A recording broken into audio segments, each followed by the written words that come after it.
செய்யக்கூடிய வேலை என்ன வேலை? ஏரி வேலை, ஏரி வேலை. சரி, ஏரி வேலைக்கு பொண்ணா பிறந்த புள்ள நாங்க பாண்டி எடுத்துட்டு மண்ணு வாரத்துக்கு வருவோம். ஆனா பிறந்த பையன் நீ என்ன எடுத்துன்னு வருவ? ஏரி வேலைக்கு முதல்ல என்ன பண்ணுவாங்க தெரியுமா? என்ன பண்ணுவாங்க? உன்னை 7 மணிக்கு 6 மணிக்கு கிளர்க்கு வீட்டுக்கு வர சொல்லுவாரு காலையிலே. ஆமா, ஏன்? உன்னை இது எடுக்கிறதுக்கு மூஞ்ச போட்டோ எடுத்து எடுத்து அப்படியே தட்டி அடிச்சிருவாரு மேல. ஓ, போன் மூலியமாவே? ஆமா, அப்படியே போனது அது எங்க போகும் தெரியுமா? எங்க போவான்? மீடியா ஹவுஸுக்கு போவோம். அப்படியே எல்லா ஆபீசரும் ஒண்ணு இதை பாப்பாங்க, என் முகத்தை பாப்பாங்க, உன் முகத்தை பாப்பாங்க. பார்த்துட்டு எல்லாம் குத்துன்னு குத்துவாங்க. என்னத்ரா? ஐயோ, மீடியா ஆபீஸ்ல அச்சு குத்துவாங்கம்மா. ஓ, சீலு. ஆமா, வேலைக்கு வராங்க. சீலு குத்தத்துமே ஒண்ணு ஏறிடும்.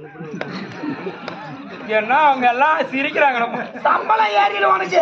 ஓ, அக்கௌண்ட்ல? ஆமா ஆமா ஆமா. சரி, ஏரி வேலைக்கு நான் பாண்டி எடுத்துட்டு மண்ணு வரேன். ஆனா பிறந்தவன்